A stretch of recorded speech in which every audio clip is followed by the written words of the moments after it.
Bhaktivedanta Swami Srila. I met Prabhupada indirectly first. Before I was a devotee, I went searching for gurus, but I was disappointed.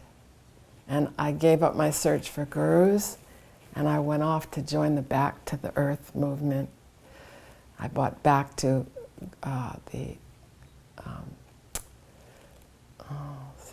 this is going to happen a couple of times while we're talking because I forget things. Mother Earth, I bought Mother Earth magazine, and I started corresponding with people in the back of the magazine. And one of the people, I started sharing my search for a guru and how I got disappointed. And he was in Gainesville at the time. And he said, well, I've found a real guru. And, you know, he's wonderful. You should come right away and meet this person. He's not like the others.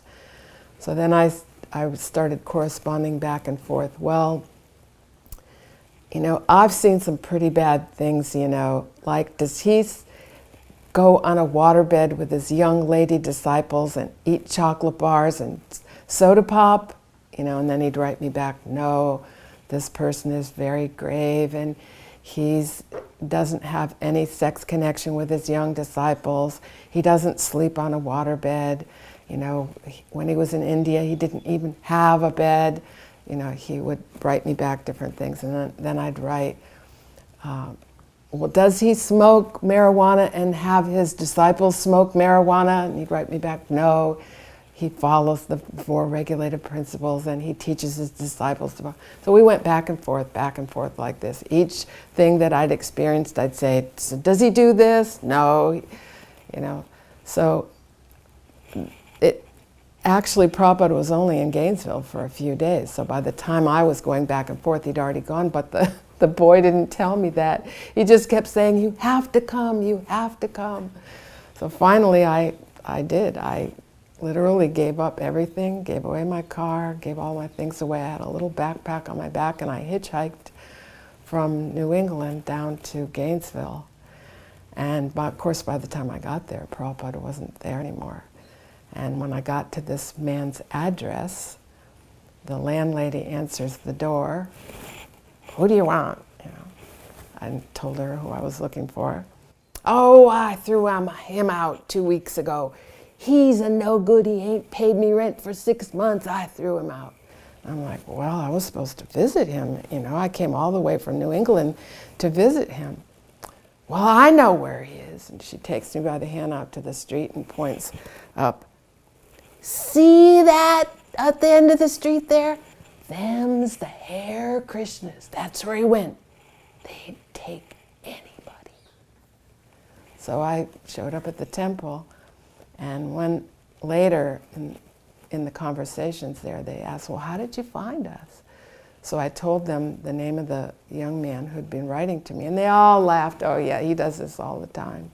He's not really very serious about our movement, but he entices people to get interested, and they show up, and he never stays.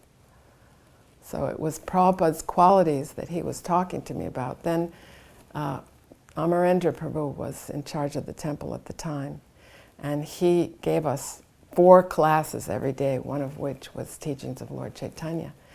So one day we were reading from teachings of Lord Chaitanya, and I opened this chapter called The Devotee, and in the first or second paragraph, all the things that he'd been writing to me were listed exactly like he'd been doing it. And I said to Amarendra, well, that's not fair. This guy just copied stuff out of the book. And Amarendra just looked at me gravely and said, why do you care where this information came from, if it's true? And then when I met Prabhupada later, and became serious as a devotee, I saw, yes, it's true. All these qualities are Prabhupada. So some people came by getting a book, some by getting prasadam, and I came by hearing Prabhupada's qualities, not even by a sincere, devoted, committed follower, but by just someone that was impressed by Prabhupada. Well, I joined the ISKCON temple in Brooklyn, New York in 1972, October Govardhan Puja. And it wasn't until probably the spring of 1973 that I personally met Srila Prabhupada. I had been with another yoga organization before that, the Integral Yoga Institute, Swami Satchidananda, and we had gone to the temple sometimes and scraped up prasadam from the table and like that. And one time we came and devotees were just mad with ecstasy and flowers were all over the road. So I think I missed Srila Prabhupada at the end of maybe 71 by seconds. But you could feel the ecstasy. So after joining in 72, I was obviously coming from a yoga background, really looking to meet Srila Prabhupada because I wanted to see what kind of aura he had. This was the typical New Age yoga that was going on. So when Prabhupada came out of the back room, Bali Mardan, Shruti Kirti, a number of other devotees, Parikshit's wife was there with her child, and I have that photo. And Prabhupada was walking from the back room, coming through the hallway, and all of us immediately dove and paid obeisances. And I said, I have to see what his aura is. Everybody else was still within paying obeisances, and I popped up. And I looked at Prabhupada, and Prabhupada looked at me. And the amount of light that I saw was amazing, like the sun. And Prabhupada looked at me and smiled. And I immediately bent down again, kneeled down again, and I said, he is my guru. Up until that, I was still visualizing a lot through Mayavadi eyes. When I first went to the temple, before I joined, I received a Bhagavad Gita when I went to the temple. And there's a whole story in front of that, but basically it was Prabhupada's Bhagavad Gita, the original Macmillan, as it is, Bhagavad Gita. I had read so many Bhagavad Gitas. And when I read that, I read it from 4 in the evening till 4 in the morning, and I put it down and I said, he knows God. All the other Gitas I had read were allegories and analogies and poetic. And this really, really brought it home, that here was someone who finally I could have full faith in, that knew God. It just, Prabhupada's Bhagavad Gita was the biggest solidifying things. Other things that occurred before that, receiving a poster and incense in Jamaica, Lord in the Heart Vishnu, with a small piece of paper that came out when I opened it up that said Patram Pushpam Phalam Toyam, and in English. And I was living up in the mountains of Jamaica doing yoga and was just automatically, Prabhupada came to me before I met him. First from the Gita and before that through a poster. It was like little things of Prabhupada's presence coming to me. And reading his Bhagavad Gita totally solidified it, and then seeing him, it was finished. 42 years ago, I was raised Catholic and went to a Catholic grade school and high school. It was Our Lady of Lourdes. And so as a young girl, I would always go into the grotto and I would pray for Mary to appear to me. And I would always, want that personal relationship of meeting a saint, or, I didn't know the term pure devotee, but that was my desire. I'd make flower garlands out of dandelions and put them on her. I'd sneak in and put them on her, and I would pray fervently for years and years. Of course, when I hit my teenage years, that kind of went to the wayside, but I always had that desire deep down. So after I met the devotees and they told me about Prabhupada, I was thinking, I have to meet him. I was in Ohio and they said the headquarters is in Los Angeles. So I thought, I got to get out there. So my parents were totally dismayed that I was not going to go to college, that I was going to take a little road trip, go out to California, and be back in a few months. So when I went out to LA, they said that Prabhupada was in San Francisco for the Rath Yatra. So I hitchhiked up with one lady devotee that I met. And of course, now that sounds horrible. It was horrible back then, but I didn't realize it. And so somehow or other we made it up there, and the temple was in San Francisco. It was a mortuary. So Prabhupada was coming in the morning. We came in the evening, and we stayed with all the ladies. And so the next morning, the ladies went up on the banister, and everyone had flowers in their hands. And so I was anticipating, finally Mary's coming through. I get to meet, a living spiritual person, and I was so excited. I really didn't know what to expect. It was kind of like meeting also like a rock star, because you read about him, you hear his music, you hear them speak, and now you're finally going to see him. So I was totally ramped up. So I was on the balcony, and tumultuous kirtan. As Prabhupada got closer, the kirtan became more and more fired up. And so then a big group of sannyasis walked in, and I didn't realize that Prabhupada was in the middle because Prabhupada was very small. And of course, just reading about him, you don't realize, you think he's 10 feet tall. So I was trying to see Prabhupada. And then the sannyasis parted a little bit, and there he was, that vision of that profile of Prabhupada. I had such a great view, I was a little bit above. So then what happened is all the ladies start not tossing gentle flower petals, but they were taking whole carnations and like belting them at Prabhupada. And Prabhupada was just, he was like getting hit. But I was seeing that Prabhupada was not at all agitated. That he had, he wasn't looking for respect for himself, that he was an ambassador for Krishna. And so he was totally grave. Any of us, someone knocks into us, steps on our foot, immediately, we want to retaliate or look at them or give them the evil eye. But Prabhupada was so transcendental. He had a mission, and he just glided on into the temple room, and that really amazed me. When I had arrived in Vrindavan in those days, early 70s, Prabhupada was very accessible. Brahmananda would be at the front desk writing, and you'd walk in, he'd say, "Okay, Shrav, just go." And I'd walk in, and Prabhupada was walking around. I had a newspaper where Tirtha Maharaj, Prabhupada's godbrother that he had mentioned numerous times, had passed away, had left. And it was very interesting in the newspaper article where it said that he had entered into nirvana and had a picture of a aura around his head. So I had this newspaper with me, and I think I was probably fault-finding in some kind of way, that when I brought it up and started to begin describing it, Prabhupada abruptly, in such a powerful way, to stop me from going any further, said, "There is never any loss or diminution for any devotional service performed." And that always stuck with me, of trying to avoid too much fault-finding. And I use the word too much because it's such a tendency and nature of the mind. So it was such an instructional moment. At first I felt a little hurt that I may have offended Srila Prabhupada, but then I understood when Prabhupada was doing this with us, how much he was doing it to instruct us. Now we hear it all the time, but when he personally tells you that, it goes right to your heart. So that was a very powerful instruction to me at that time. And then I apologized to Srila Prabhupada, and he said, "No, that is all right."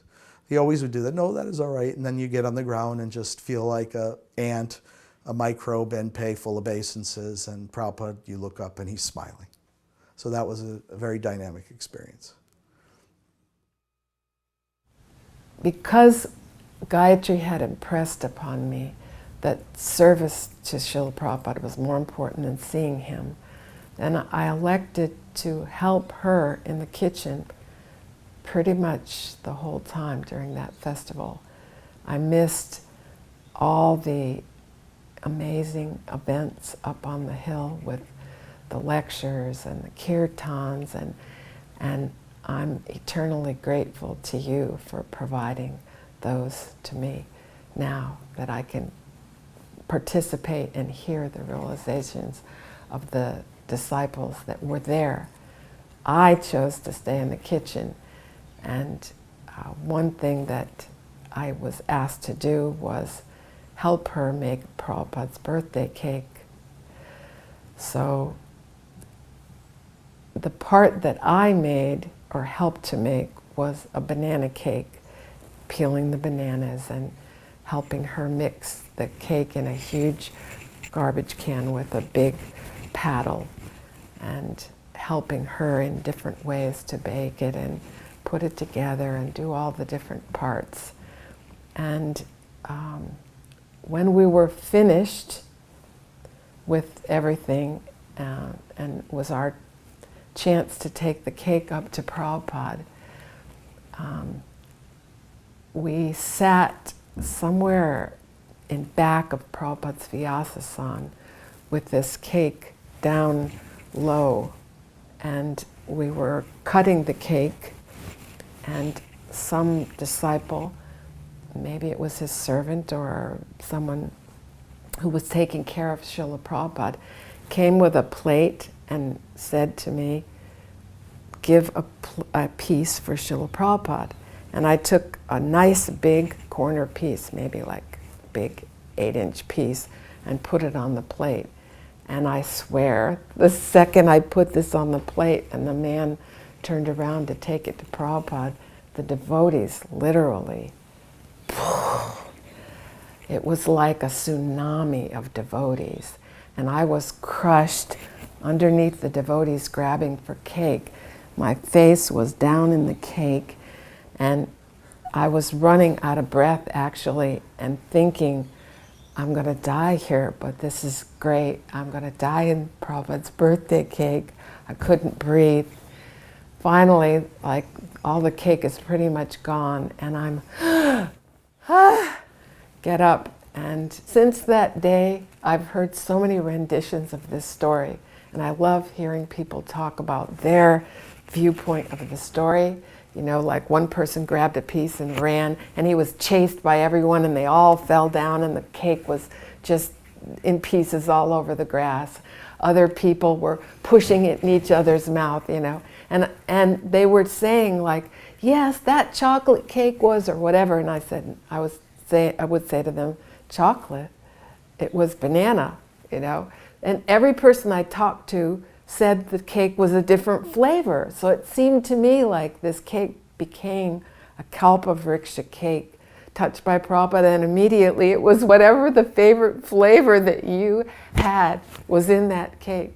It was like his wonderful gift to everybody, and they fought over it like anything. I was the president of Madras in 76, end of 75, 76. Along with Bhava Budi, we actually became co-presidents. Kshayananda had asked us to be presidents there.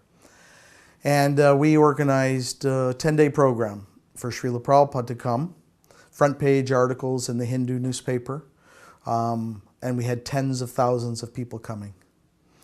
And when Srila Prabhupada arrived with a number of our God brothers, entourage, off the airplane, coming in the door to the waiting area, Tamal, Krsna Maharaj, and Harikesh, and Hari Sori, etc., etc.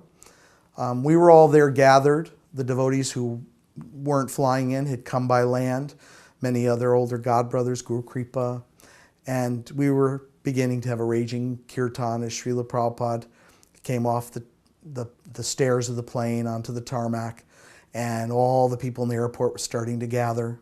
We had many life members and guests who had piles of garlands in their hands. And as Srila Prabhupada opened the door, and the kirtan was raging, and conch shells were blowing, and he began to walk inside the door 10, 15 feet, he stopped.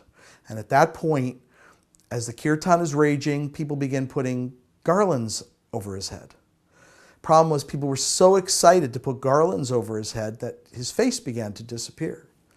So we had to immediately get someone to remove as they put and remove as they put to keep the garlands just by his chin, because it was starting to come up higher. And all of that combined, and everybody being in ecstasy, Srila Prabhupada just smiled, and this wave of ecstasy flowed through that room, and everybody was looking at each other. I mean, people were literally leaping 10 feet in the air. But everybody looked at each other like, did you feel that? Because everybody felt that power. It probably just stopped and just, again, lit up with that wonderful smile of ecstasy that we saw so many times. So it was a wonderful arrival of Srila Prabhupada. The experience was amazing. We had a nice facility for Srila Prabhupada to stay with a life member. We were going to head to Nellore to do the temple that Mahamsa tried to arrange after the program. But Prabhupada was there for 10 days every night. We had a Gujarati man who spoke 14 languages that would translate into Tamil. The governor was there of Tamil Nadu, but he was actually Gujarati. And every night was an ecstatic program. You can hear actually the audio in 76 where it says Madras, and then after that is Nellore. And they're just wonderful, wonderful lectures, wonderful questions from the people of South India. And one night when Prabhupada, we had a small house in Madras, in Kilpak. But Prabhupada would always come for lunch prashad at the temple. It's like a temple house. But he would stay at the life members at night. So one day he came and they said, so Sravanananda, are you going to cook for Prabhupada? I said, well, I've never cooked for Prabhupada before, so I'm nervous. So Harikesh said, I'll cook. So we made a little sitting area for Srila Prabhupada and a choki and a tully. And Harikesh was cooking in the back, and we had drumstick trees that Prabhupada loved drumsticks, whether it was in Vrindavan. I don't know if you're familiar with drumsticks. It's very popular in sambar and South Indian cooking, but Prabhupada would go to Vrindavan, come back with a bundle of drumsticks, and with the trees, he said, make sure you make drumsticks. He said, drumsticks are very good for the heart. And Harikesh was cooking, and I was serving Prabhupada on his plate, trying to do it all right, and I brought a chapati. Prabhupada touched it like this. And he looked at me and said, chapati means hot. So I ran back to Harikesh and said, Prabhupada's saying chapati means hot. He says, okay, I'll cook the chapati and you run. And it's marble, the floors, literally sliding to give it to Srila Prabhupada. I would say it's only 20 feet, 25 feet, 30 feet at the most. And I would slide it and try to put it on Prabhupada's plate quickly. Prabhupada would tap the chapati. He would say, chapati means hot. So then I ran back to Harikesh. I said, Prabhupada is not eating the chapatis. He said, chapati means hot. So he puffed up a chapati like a puri. I ran and slid to Prabhupada, put it on his plate. He poked the chapati that was puffed up. Steam came out. Prabhupada said, that is chapati. So in instructional, I've always remembered that. I hate a flat chapati. I love it when you get a hot chapati and you touch it and the steam comes out. Always remembering what Prabhupada had taught me. So then we had a wonderful program, and we were driving one day in a Mercedes with me and Hari Sori in the front seat, and Prabhupada, Harikesh, and Tamal in the back. Now I'm trying to keep getting a little glimpse and look back at Srila Prabhupada, just to have darshan. And I'm looking, and I'm seeing Tamal. He's like a little bit sleepy.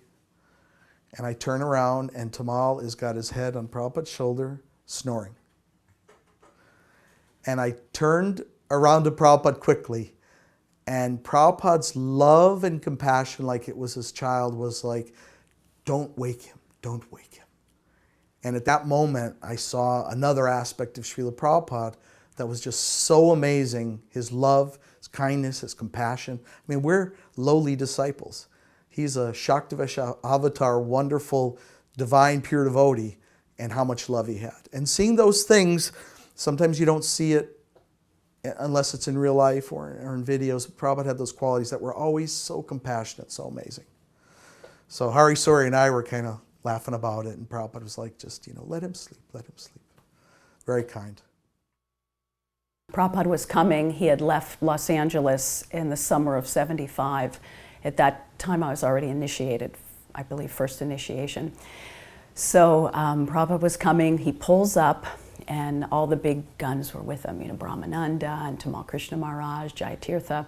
And so we were on the roof of the house, and all the ladies had flower petals, and I felt like we were like the queens of Dwarka. that Prabhupada was coming, and, the flower petals were going to come down from the heavenly planets. So Prabhupada pulls up, everyone was excited, chanting. So like in many places, we just found out, just recently that Prabhupada was coming, everyone was painting, cleaning, getting everything ready. So the devotees had this great idea, what we thought was a great idea.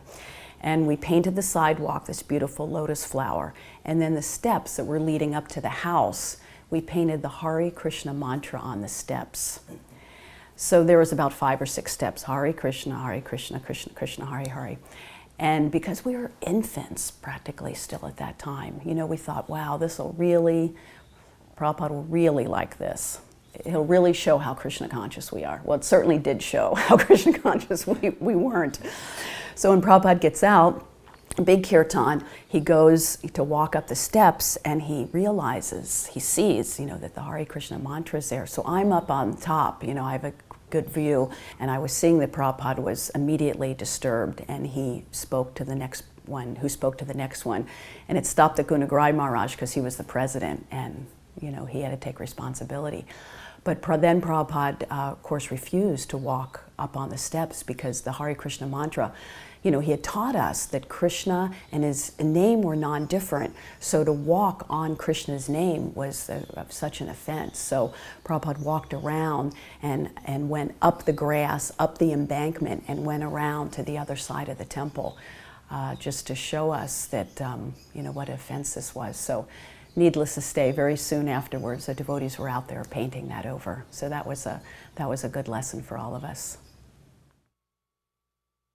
So when Srila Prabhupada was going to go to Nellore from Madras after this wonderful program, we had it in a big wedding hall, and we were going to go by train. So we decided to hire what's called in North India or Bengal, a Shehnai group. Shehnai with the little trumpet, saxophone, flute type, clarinets, and drums. In South, it's even more traditional with big drums and big trumpets and big... So we organized one to guide Prabhupada down the train station platform to his coach, which was all prepared for him with white sheets and flowers, and devotees were sitting that were always with him and his servant in that coach. And Prabhupada just loved Nageshwaram like he liked Shehnai. We got to the train and we went to Nellore, which is in Andhra Pradesh, and we had been donated a piece of land that was going to be having a temple built. And we did the installation of Ananta Shesh. Mahamsa had arranged the land. And we found out later, we were starting to get some kind of little tidbits of information that things weren't quite right. We actually found out that they were putting in the clause in the contract and the land donation that if it's not built within a certain period of time, they're going to take the land back. So you could literally have completed 90% of the building. And so Prabhupada said, that's ridiculous. Take the Ananta Shesh back, we're going. But up until that point, these people from Andhra Pradesh were non-veg. And they were cooking vegetarian for us, but we started noticing like things in the yogurt, forget the yogurt preparation that you eat has sometimes tomatoes, cucumbers, it also had some onions in it. Devotees mentioned it to Prabhupada. He said, we are their guest, ignore for now. So another point of just Prabhupada's tolerance, looking at the big picture. So we went on a morning walk before leaving Nellore, and Mr. Trivedi, who was a lawyer, actually a lawyer for Chinmayananda, and a good friend of ours in translating, came with us on the morning walk. Now he had told us at the Gaudiya Math in Madras, they like to talk badly about our organization. And, we heard some of the things he told us, but he told us that to let us be informed what was going on and try to avoid them too. But he had told me that they actually had said that if Chaitanya Mahaprabhu wanted to spread the holy name in every town and village, he would have done it himself. So we're on the morning walk in Nellore, and Mr. Trivedi's with me, and you'll hear him in the tapes. He'll be asking questions, and Prabhupada's answering him, and I'm standing next to him, and I'm saying, bring up that thing about what they said at the Gaudiya Math. Prabhupada turns around and said, why you were talking while I'm talking? You'll hear that in the tape. It just says devotee in the tape, but Ekanath corrected it in the archives. And Prabhupada was obviously getting interested in what was being said there. And when Mr. Trivedi said to Prabhupada that how the Gaudiya Math had said that if they wanted to spread it in every town and village, Chaitanya Mahaprabhu would have done it himself. Prabhupada raised his cane and said, he has left the credit for me. And all the devotees just went, Jai, Haribol, Srila Prabhupada, with a big smile on his face. And I always thought about that for years, that if anybody were to ever say that in the material world, you'd think they have an ego. But you could see Prabhupada was egoless. He said it in an ecstatic way as a servant of Lord Chaitanya. And it's a very, very powerful thing that it's... So I'm happy that Prabhupada chastised me for talking while he was talking, but I'm happy I also brought that up because it was just an amazing experience to hear that, very powerful statement. I was determined to get some personal service for Srila Prabhupada, and somehow or other in Dallas I was given some clothes of Srila Prabhupada's to iron. And it was very late at night that I was doing it, and I had to wash and iron many different sets of other clothes first for devotees who were participating there at the temple while so many devotees came to visit Prabhupada in Dallas. And it was very late at night, and every time I went back and forth from the laundry area to go to my classroom where I was ironing, I would take a little detour, go out in the parking lot and look up at Prabhupada's window. I don't know what I was thinking, But there he was, the light on, and it kind of just pacified me. Yes, there's Prabhupada, he's up in the room, he's probably translating or whatever late at night. And by the time I finished the last one, it must have been very late, like almost midnight, or maybe it was even later than that. And I went out again, and this time I had a big load, and the door slammed. So when I got out in the parking lot and I looked up, Prabhupada's face was there in the window, and at first I was like a little startled, and I realized, oh my God, I slammed the door and it probably disturbed him. But his look wasn't like, who's disturbing me? His look was as if he was like the chowkidar. It's like someone's there at the door, and he was looking to see, who is this? Like he was the guard of who is here? And then he saw it was me, and immediately he saw my arms are full of these laundries, and he immediately folded his palms and lowered his head, and I was like shocked, and I froze at first. Then I realized, oh my God, I got to pay obeisances. It's Prabhupada. I got down, paid my obeisances, and of course, by the time I got up, he had left the window and gone back to his work.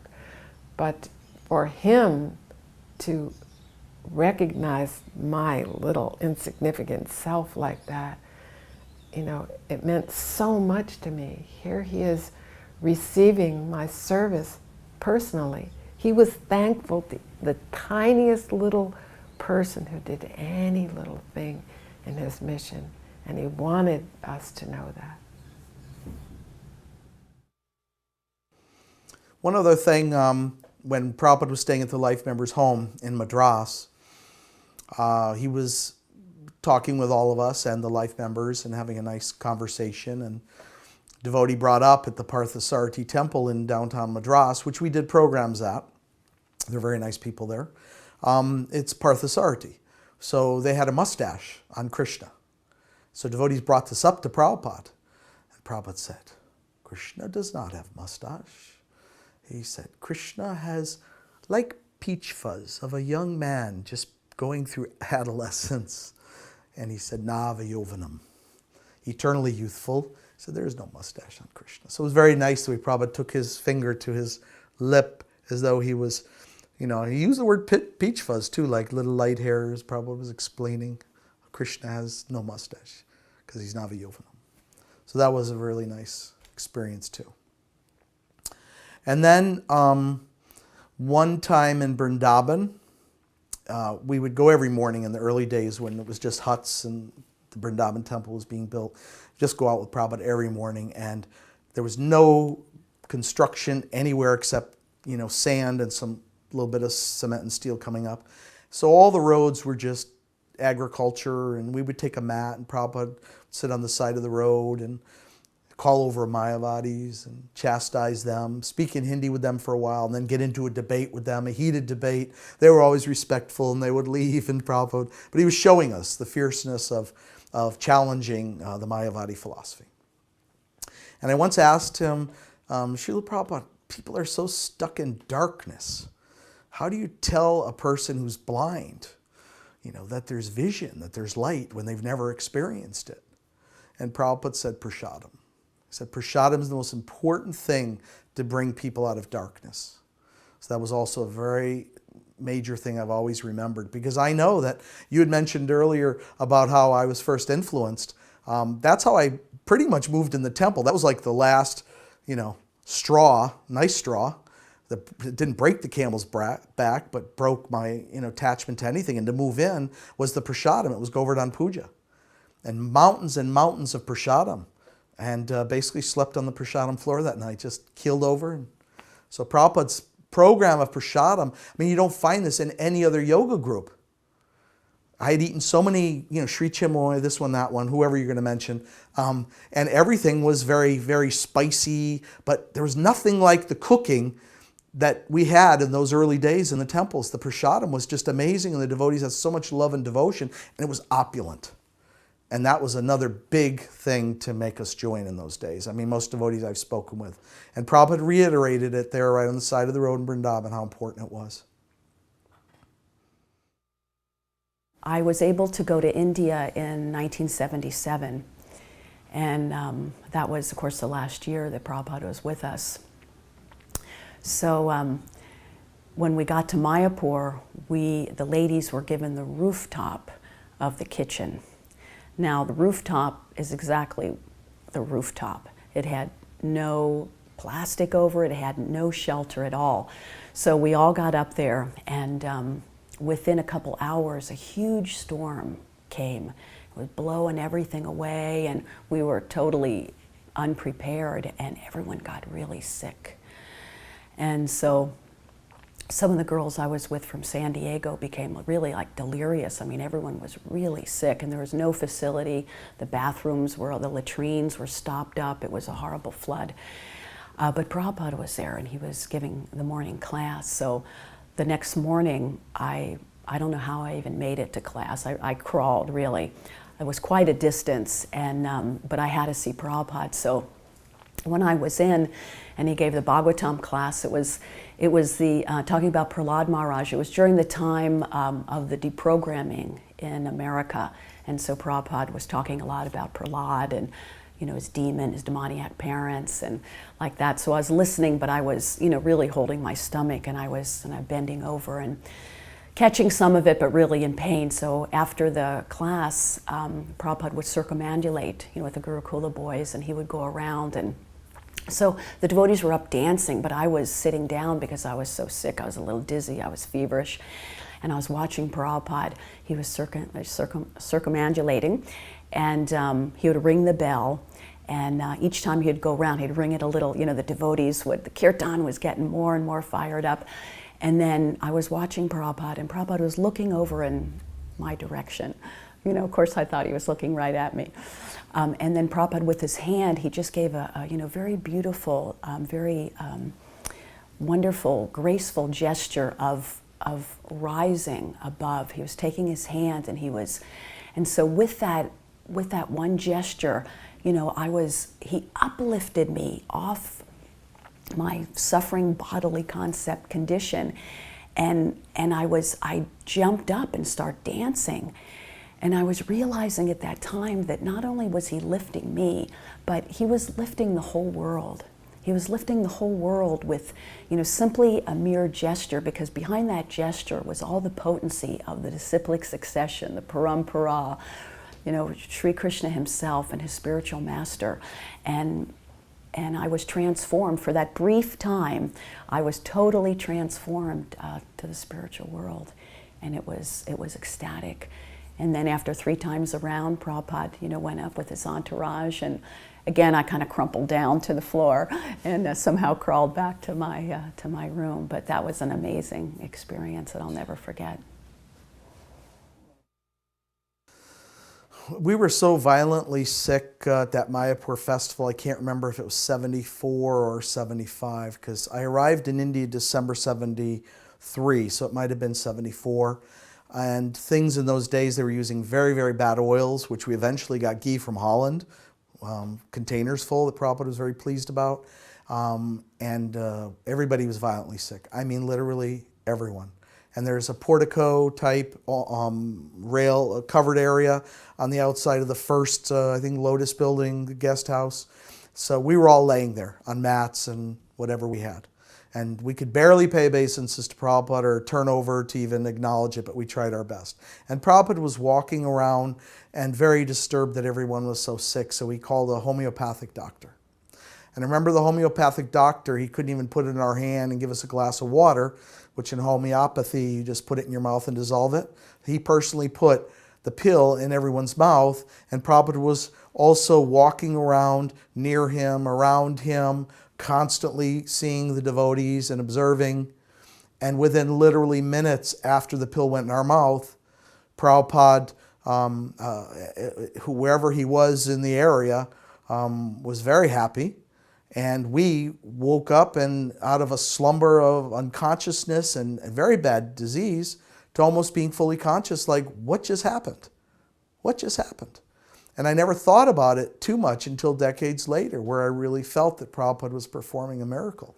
He was present, he ordered the doctor to come there, and I don't believe to this day that one little white pill could have made us go from such a state of diseased consciousness and dysentery and whatever to be standing up and ready to do service again. There was like very little time frame in being so bad to so good. So many years later, I really felt that was a miracle that Prabhupada had performed. I had a large class of young children, 3, 4, 5 years old, roughly like 50 little kids. And they had acquired a small lot nearby the Dallas temple that they were using as a playground for the children. But there really wasn't anything there. But Prabhupada had told us to do cowherd pastimes with the kids to engage them, cowherd boy games and like this. So it was my idea to dress them up like cows and cowherd boys, and they liked it. So Prabhupada was visiting, and he also had a garden on the other side of the parking lot, and he was in the garden getting a massage, and I'm not sure whether I was aware of that or not, but it was playtime for the children, and I had dressed them all up. Most of them had these ears, like a cow ears, and a tail pinned on, and then there was Krishna and Balaram, and they were dressed perfectly like Krishna and Balaram with their flutes and all this. And the kids were expert at this. Krishna and Balaram would lead and play the flute, and then the cows would walk on all fours going moo, like this. So as we left the building out into the parking lot, headed towards the playground, the kids were all mooing, moo, moo. And Prabhupada obviously heard them because he came to the gate door and opened the door to look out. As soon as he saw the kids, he smiled, like just his smile was oceanic. And he watched the whole scene, and I didn't know what to do. And maybe it was foolish of me, I don't know, but I just called out, "It's Prabhupada, pay obeisances." And the children turned around and saw Prabhupada, and Krishna and Balaram did not pay obeisances. They stood and posed like Krishna and Balaram, and the cows turned around and went moo, like this. They all paid obeisances. And then they got up and started, continuing on like this, and Krishna and Balaram regally turned around and started leading the cows off, and Prabhupada ran towards the last cow and started pulling the little tail on the cow, and the little child was totally playing with Prabhupada, moo, moo, moo, like this, trying to get away from Prabhupada. And Prabhupada was having such fun pulling the tail while the kids, moo, moo, like this. And then, you know, the children walked away, like playing their parts exactly. Prabhupada went back to his garden, and it was immediately as if I felt like we were all transported at that second. Immediately, Prabhupada interacting with them, we were in Vrindavan. Without a doubt, we were all there. It was Vrindavan. Prabhupada could bring you immediately to Vrindavan just by being with him. Whenever Prabhupada would come to Mayapur, drive down Bhaktivedanta Road, we would greet him quite far down the road, and the car would slow down, and we'd have a raging kirtan and bring Prabhupada, not bring Prabhupada, but follow and be in front of the car and on the side of the car while Prabhupada was in the car, bringing him to the entrance of Mayapur building. And at this Mayapur festival, Prabhupada walked in, and before he did anything, he just walked in and sat on the Vyasasan. Prabhupada sat on the Vyasasan and became very grave. Now, devotees that were there, and I know Hamsaduta would remember this because that'll come and segue into that part of the story. All of a sudden, things were very bright outside, and I don't think we had electricity. So the light in the temple room appeared to be disappearing and dissipating, almost like a cloud covering the sun.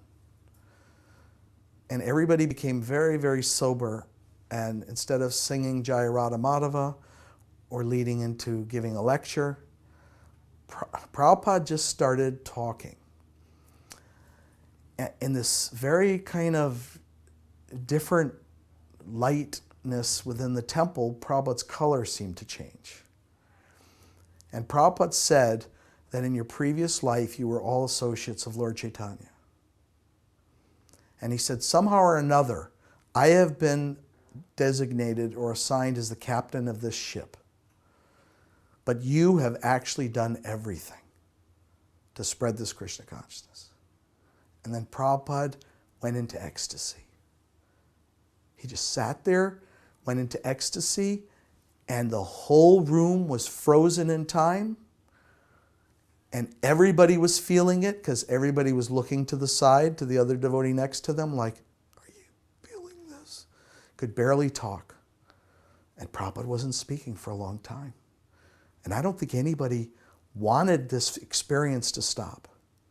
And all of a sudden, off to the right side of the temple room, I remember Hamsaduta picking up the mridanga and starting to chant Hare Krishna, which seemed to break like the almost samadhi-like ecstatic mood. And I know my experience at that was anger towards Hamsaduta for breaking this ecstatic wave that we were all in that boat with our captain together. So that was over, but I heard later that devotees went to Prabhupada and said, Prabhupada, when this happens to you, is this what we should do? Hamsaduta was there and some other devotees were there. And I heard, this is secondhand, that Prabhupada said, yes, that's okay, but it doesn't happen so often, does it? So that was, I mean, I can't grade every different experience, but I'd say this is one of the most directly ecstatic, powerful experiences that I had felt. There was definitely color change in Prabhupada's face. The room had become dark, and nobody said a word. I don't know if it was eternity or minutes, but it felt like eternity until Hamsaduta broke it with a kirtan. I was doing some service. In those days, they didn't have all the hired help, so they really depended on the devotees to cut vegetables, to help clean, all these things, which was nectar, because we know that devotional service is, Prabhupada gave that to us to help us control the mind, purify us. So I was in the deity room cleaning up. Everyone was gone, and I was doing the dishes. It was pretty simple. It was just a stove on the floor and some little countertops and things like that, but I was cleaning. And all of a sudden, Palika comes running in, And she said, Prabhupada wants to eat. He hasn't eaten in days. As we know, in that time in 1977, it was kind of the beginning of Prabhupada's difficult health period. So she said, please help me. And so I was like, help you? Will I help you? This is an amazing opportunity. So I remember she said he wants some apple juice. So I thought, well, where's the champion juicer? So she said, no, you take a grater and you grate up an apple and then you put it in a cheesecloth and squeeze it. So I did that. I cut up some eggplant and things, and she was expert. So very quickly she made a nice meal and brought it up to Prabhupada. So I was done by that time. I was cleaned up afterwards and I was done, but I thought, here is my golden opportunity. There's nobody around. She's going to come down with that big maha plate of Prabhupada, and I'm going to be able to get the whole thing. So I was, kind of dusting around, kind of waiting for her to come. So then she came down with a plate, beautiful plate, marble and everything. And so I was standing there. I said, I'll help you transfer the plates. And she understood my mind, and she said, yes, you can do that. She said, but Prabhupada just said that while he's sick like this, that no one should take his remnants. So she saw the horrified look on my face and gave me a little mercy, and she said, okay, tilt your head back. And she took his juice that I actually had made him, and it was halfway gone. And then she just poured it from that beautiful marble cup into my mouth.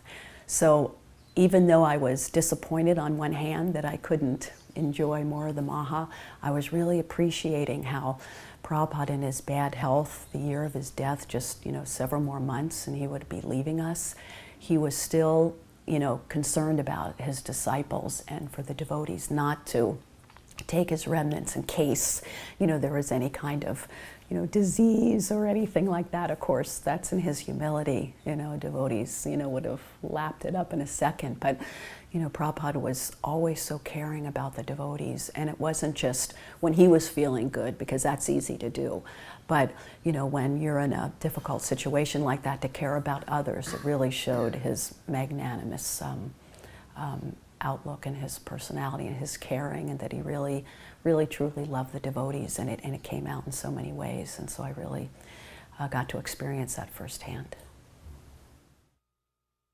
I was working with Tejas Das in Delhi in the early days. That would have been around early '74.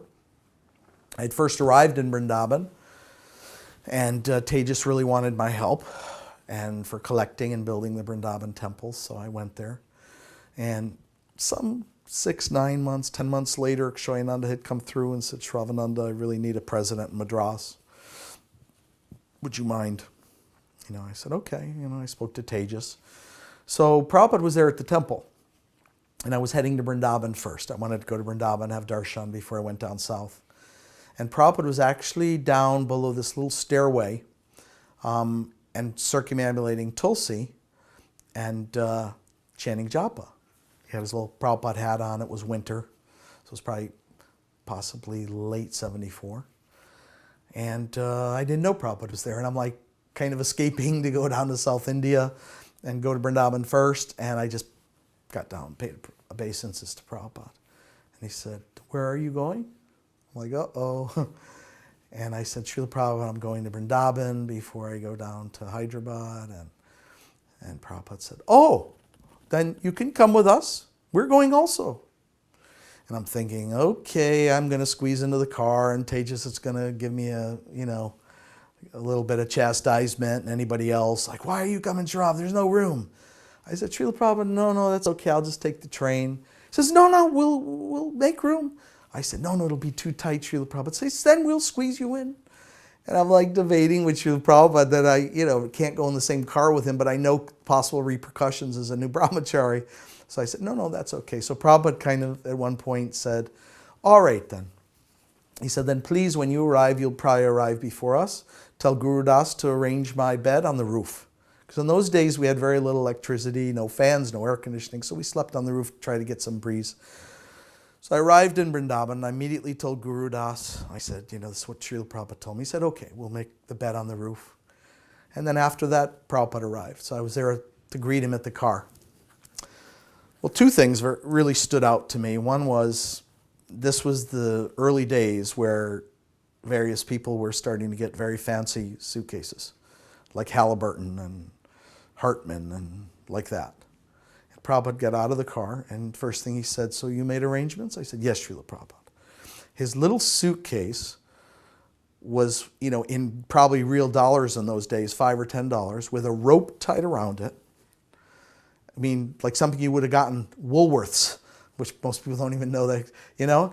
And I just said, oh my God, this is such a symptom of such a pure devotee. You know, you see so many other things in life, but here is my Guru again showing us simplicity and true minimalism and humility. So it was just another excitement to see again the purity of my Guru. Another instructional lesson about the importance of reality and being a Vaishnav.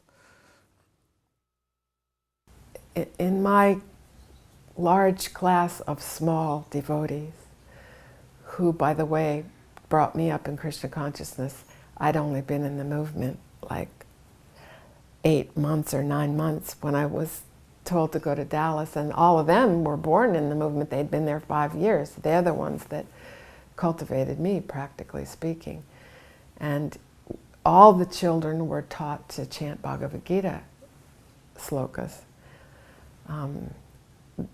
They were chanting the verses and would hear the meaning, but Prabhupada said the young children didn't have to understand the purport completely, but he wanted them to get some idea. So I drew the cards, like large cards with a picture that would give them something to remember about that verse.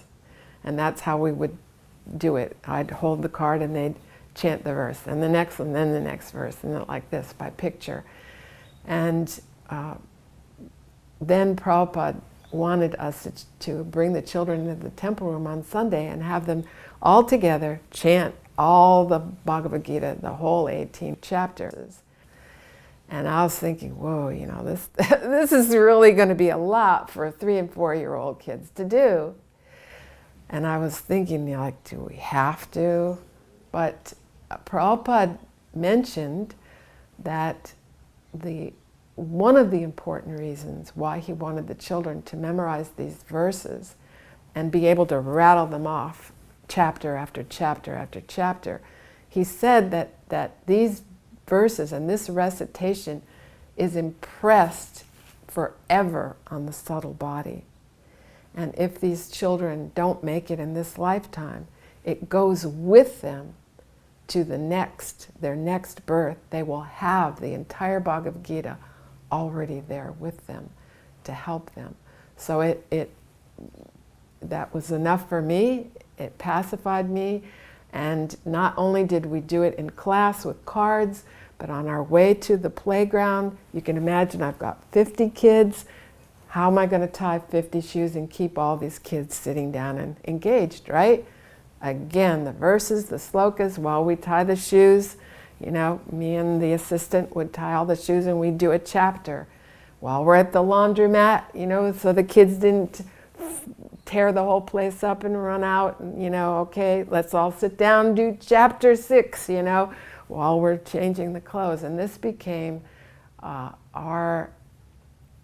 it was my savior, this chanting of chapters, because the kids liked it, it kept them engaged, and I remembered that Prabhupada said it would go with them forever.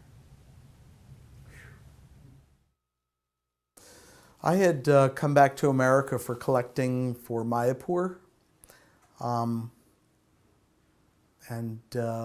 When we were having the big Rath Yatra in New York, I don't remember the first really big one that we had there. Was it 75? But Jayananda was still there. Prabhupada was there. We had the West 55th building. I got a crew from Long Island. And I wanted to do it in 16 millimeter, which in those days was a bigger format. And they were professionals. They had an editing studio. It was a lot of editing, adding music. They were up in the windows of the buildings. I mean, they really took some great footage of the Rath Yatra Festival. It was just a random thing that I did. Nobody had told me to do it because I was going back to India. And in India, we had a briefcase projector. We'd pop it open and we could put it on a desk and people could watch movies right on the desk, or we could flip the lens and reflect it onto a large sheet like in the villages. So I wanted to show people the Rath Yatra. Just pure Rath Yatra, nothing else, and music and chanting. So we put this whole movie together, compiled it, put it in Fairchild cassettes. And when I arrived in Vrindavan, Adi Keshav was in New York when I filmed the movie. He said, Sravanananda, show it to Prabhupada. So I was in Madras actually at the time. You know, I was just in America collecting maybe from Madras or visiting family. So I popped open the Fairchild, many devotees were there, and I started showing the movie. And Prabhupada really liked it, so I was very happy I could please him. And first thing he said was, you know, they think we're CIA in Bengal. He said, how would they think we're CIA and put on a Rath Yatra in Manhattan? What CIA would put on a Rath Yatra in Manhattan? And he knew that I was, you know, in Madras. We had letters exchanged and we were going to build a temple there. We were having great response. And Prabhupada said like this, he said, would you mind going to Bengal and showing this in every town and village? I was totally entrenched in Madras. I never thought of it. When Prabhupada said that, I said, Srila Prabhupada, whatever you want. Prabhupada, he's so humble the way he asked that. It wasn't like, go to Bengal and, would you mind? You know? I said, no, Srila Prabhupada, not at all. And then devotee said, yeah, Bhava Buddhi's there, he could cover. And that's when I went to Bengal and went village to village on buses all over Bengal, from the Bay of Bengal to Darjeeling to Assam, to Guwahati. We showed the movie on screens. We had reporters who came and said about the movie. We were on the boat program, in the Nitai Pada Kamala, one of the earliest things, 3 months in the Ganges. And we were distributing Gitar Gans, the little Gitar Gan that was Prabhupada's wonderful little production. And I wrote a letter one time. We were thinking of meeting Srila Prabhupada in Kumbh Mela, but the devotees were so fired up that they just wanted to distribute lots of books. So I wrote a letter to Srila Prabhupada and said we had just distributed that month 16,000 Gitar Gans. Prabhupada wrote a letter back so happy and said, that is very results. I'll always remember that that is very results. And we were very happy that we could please him and serve him in separation. So one of the services I did in San Diego was for the deities, and it was soon to be Rath Yatra in San Francisco, and they're making new carts, and they needed new canopies. And so they put out a call for seamstresses, and somehow or other, Gunagrai Maharaj knew that, you know, I could sew and gave me the mercy to go up there to do that. So I went up about 5 days or so before the Rath Yatra. And I was sewing, sewing in the sewing room. So it was a few days before Prabhupada came, and so when Prabhupada came, there was, they called a press conference. As we know, when Prabhupada would come to places, they would try to get the media to come and things. And so the press was there, and he invited all the devotees. There wasn't that many of us, so it was really intimate. So Prabhupada had just flown in from somewhere, I'm not sure where, and he was telling me that, or telling us that the pilot came on the plane, and he actually sat next to Prabhupada and said, you know, Your Grace, you know, do you mind if I ask you some questions? And so Prabhupada, you know, always the gracious host and always anxious to share Krishna consciousness. And the man was very thoughtful because he had a great question, and Prabhupada was relating this to us and also in the press conference. The man said, if God is good and all-loving and great, Prabhupada is, you know, agreeing, he said, then why did God create evil? And Prabhupada was telling us. So I told them that the sun is shining, very bright, it's beautiful, but if you turn your back on the sun, you create a shadow. It's not God, it's not the sun's fault. You created the shadow by turning your back. So similarly, when people turn their back on God, then evil is there. And then Prabhupada looked very innocently at us and he said, was that all right? Did I give a good answer? You know, and the devotees were just like clapping, and they said, oh, that was great, Prabhupada. And you could just see the very innocent boy-like enthusiasm and really deep humility, that he was really saying, was that all right? Did I give a good answer? And it was so cute and so endearing to me that he would really bring us in and share that with us. So that was really special. Srila Prabhupada wasn't feeling well, and he actually had to be helped up onto the Vyasasan. He still came to give the class, and he needed a cup to spit the mucus in. So they brought him a paper cup. So he had one paper cup with water in it to rinse his mouth and a cup to spit the mucus in. And after the class, they had to actually help him off the Vyasasan. When he came out, they had to hold him while Shuddhakirti put his shoes on. But yet, as he came along the hallway, he looked in a classroom and wanted to go in. Now, during that class, I had all these little kids, and one of them had started crying. So I had taken her out and put her in my classroom, and she had just cried herself to sleep behind the door. So when Prabhupada opened that door to go in the classroom, it bumped into this child who immediately woke up and started crying all over again and backs up. But then as soon as Prabhupada enters and this child sees Prabhupada, she stops crying immediately, falls down, pays obeisances, and starts like this to Prabhupada. And I'm not sure why he had decided to go into the room or whether he sensed she was there or whatever, but his intention was completely focused on her. And he reached out and touched her head gently. And then his eyes moved over to me, and his glance pierced me with this message, you've got to treat these children nicely, gently, kindly. I mean, like I'd been told we were supposed to be real strict until they're 16, right? But this look of Prabhupada was like admonishing me to the core. And from that day on, I changed completely and realized, these are the future of our movement. They have to have positive impressions to go on with. And I became loving because I saw Prabhupada's love. Okay, that's great. It's wonderful. In relation to that, where did that instruction come about that you had to be strict till they were 16? Prabhupada had told that. Yeah, Prabhupada. In Dallas, he said something like that? Yes, he gave many instructions when we were in Dallas about how to treat the tell children. Me about some of those. Srila Prabhupada wanted the teachers to be strict. And he even said things like, you could keep a stick, but only show the stick. Don't ever use the stick, but you should be strict.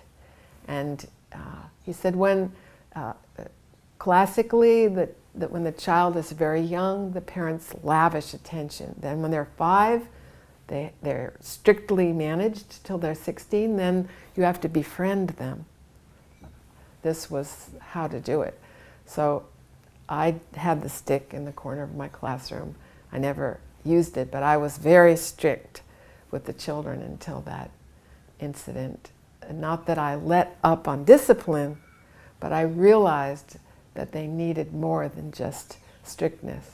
And they were away from their parents, who was hugging them, and one thing that I did as an outgrowth of this experience with Prabhupada, I realized that the parents never wrote their kids. And the children would have birthdays or whatever.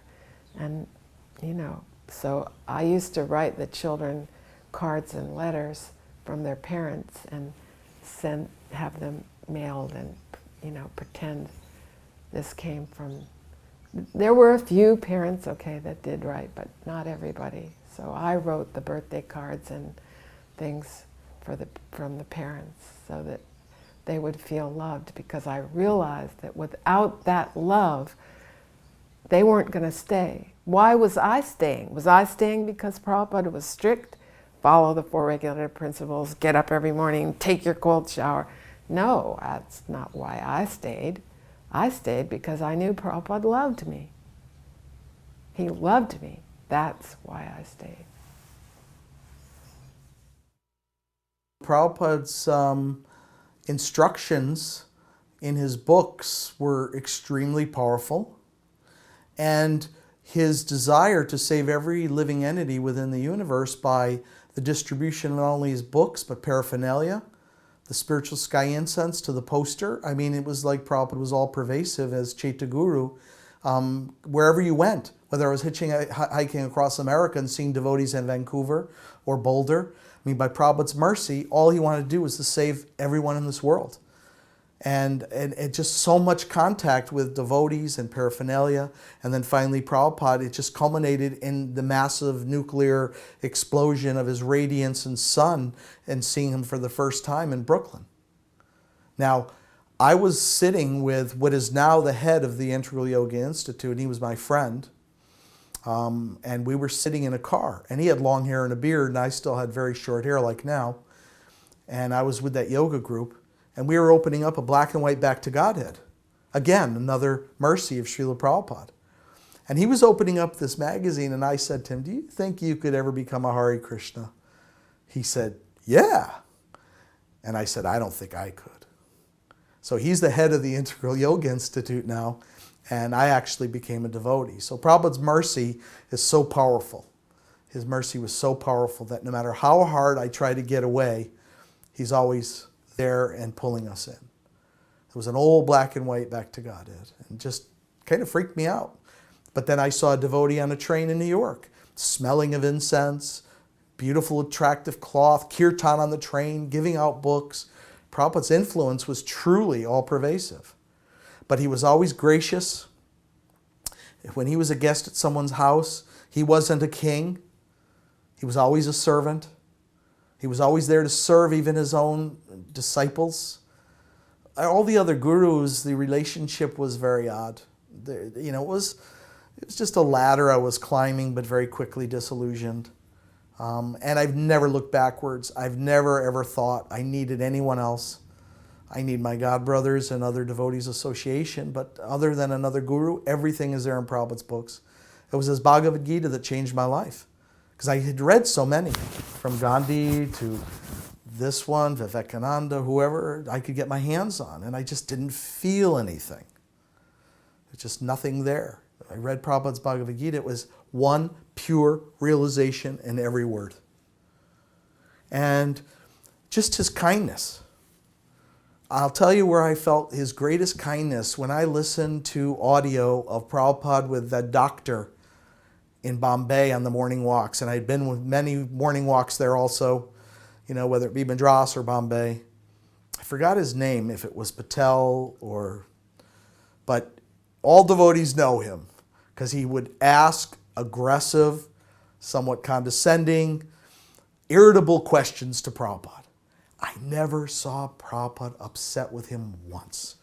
I sometimes have to turn off my audio of Prabhupada when that man's asking questions, because it just seems so offensive to me. But Prabhupada liked that, because he knew that the whole world was challenging this philosophy, and he was letting us see how to deal with a person. It was almost like Prabhupada was doing the Chinese water torture. Because I met that man after Prabhupada left, and he was crying like a child. So Prabhupada did that. He wore him away, because he never got angry. Just kept answering his questions beautifully. Then he would challenge Prabhupada. But he loved Prabhupada, but we couldn't see it because of his challenging way. But he loved Prabhupada, and Prabhupada didn't mind.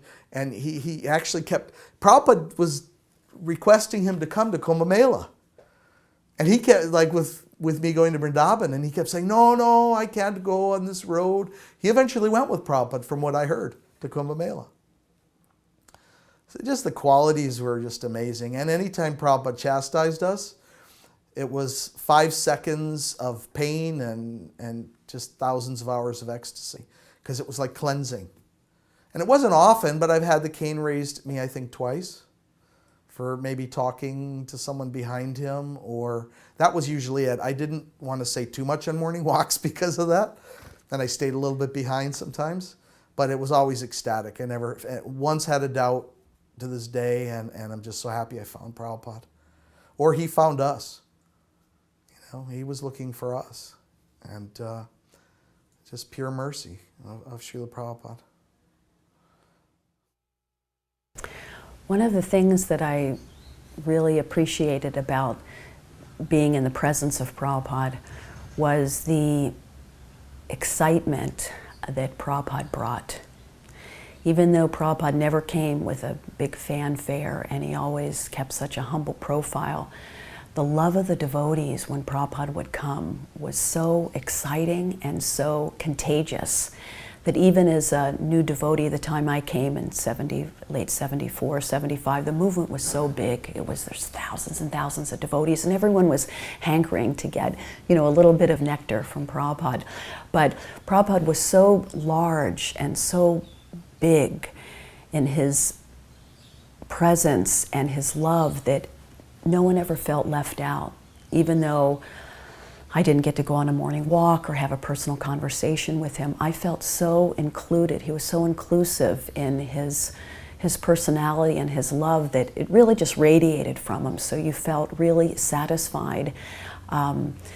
Even though the devotees were, doing more intimate things with him, just to stay back and, help cook for him or clean his room. You felt such a connection with him that you didn't have to be personally present with him at the time to feel the mercy, to feel the grace that was coming from him. And even though that there was so much fanfare around him, Prabhupada just kept that humble, very meek and very grave demeanor about him. Sometimes people would say, that Prabhupada didn't smile enough, or in his pictures or something, that he was, wasn't like other gurus and things, but that was Prabhupada's grace, really, that he wasn't flashy, that he was always giving the attention to Krishna and away from himself. And in doing that, that endeared us even more to Prabhupada and his wonderful legacy that he left for us and for future generations. And I'm just so grateful that I was able to be a part of that, and am still trying in my small way to push on Krishna consciousness and push on the wonderful qualities and the love that Srila Prabhupada had for all of us and will continue to have into the next generations to come. Je anilo premadana karuna prachu